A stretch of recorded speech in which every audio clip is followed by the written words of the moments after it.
Hello，大家好。咁今日咧就會同大家咧講一個都係一個離開咗 TVB 嘅藝人㗎。咁佢就係李佳芯。咁佢咧就係1982年啦，咁就係11月27號出世嘅，咁就係潮9日。好啦，咁啊講下少少佢嘅資料啦。咁佢係2005年啦，就係做 model 入行嘅。咁跟住2008年咧就係加入咗有線啦，就係擔任一啲體育嘅主持啦。咁跟住就做咗唔係好長嘅時間，好短嘅時間啦。咁就喺2012年咧，咁就加入咗無線啦。咁拍咗好多好多嘅劇集啦。咁有啲拍咗啲 BB 來了啊、白色強人啊、智能愛人啊呢啲等等嘅作品啊。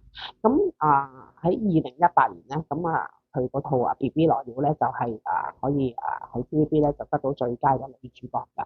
咁亦都係做咗視后㗎。咁好啦，咁喺2025年1月咁佢咧就宣布係離開 TVB 啦。咁跟住之後咧就喺2025自己就自組咗一間叫做李佳芯工作室嘅。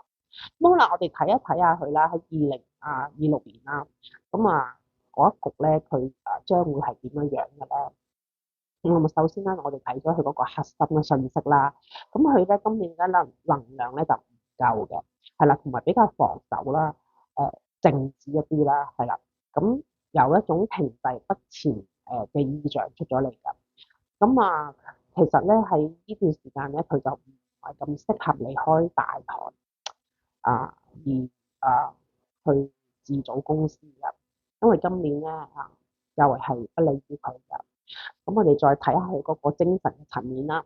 嗱，佢嘅精神層面咧，就佢係有理想嘅，佢係有規律嘅，同埋佢係有計劃，同埋佢都係樂觀嘅。咁但係可惜啦，我都講咗啦，佢今年嘅能量唔夠，咁所以咧佢想做嗰樣嘢，但係咧嗰個現實嘅環境咧係未必可以配合得到佢嘅。咁呢度佢自己都要留意下啦。咁再講咧就係佢嗰個工作嗰個層面啦。咁今年咧佢好容易引動咗個是非同埋不和，係啦。咁人事咧就比較即係對佢不利啦。咁我哋可以講少少啦。咁點樣喺人事上咧不利咧？譬如做一啲技術性嘅工作，譬如做一啲木工或者做一啲手作嗰啲咧就會少啲係對人嘅，係啦。咁就會少啲引動是非，係啦。咁但係如果佢作為一個藝人咧，佢成日都要對住好多嘅譬如觀眾或者好多嘅朋友或者好多合作嘅工作人員啊。咁喺呢度咧，佢就會比較容易引動是非啦。即係就話啲同事可能唔係好理解佢點解要咁樣做咁從而又會有對佢不利嘅問題出咗嚟啦。嗱，咁再講講啦，今年咧對佢事業不利咧都係女人嚟嘅。尤其是係超陽人，係啦，超陽人咧就會喺個工作個層面裏邊咧就比較對佢不利啦。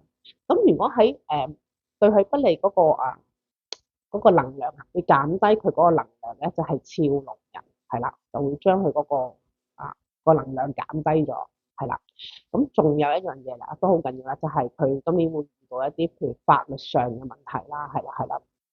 知道佢自己咧喺啲法律嗰個合約上面咧要睇清楚一啲咯，係啦，譬如就會係譬如嗰個合約係講咗佢係拍30集嘅咁計，咁可能突然之間要加多咗啦拍多10集或者20集咁呢啲佢喺合約上面咧佢自己都要睇清楚一啲啦，或者再去了解一啲啦。咁佢今年啦識朋友啦，即係識一啲新嘅朋友咧都係會弱啲㗎，係啦，未必係可以幫助得到佢㗎。咁呢度佢自己都要留意㗎。咁再講啦，佢今年嘅財運啦，嗰個都係極為之波動㗎。咁小心啲啦，如果要同人哋合作投資嘅咧，就比較會失利一啲啦。咁或者佢有一啲理財嘅顧問啦，咁都係會對佢不利㗎。今年個財運係波動嘛。咁尤其是肖鼠人係啦，肖鼠人咧，如果佢一啲理財嘅顧問咧係屬鼠嘅朋友話咧，咁佢就要自己特別小心啲啦。咁好啦，我哋今集就講到呢度先，我哋下一次再見，拜拜。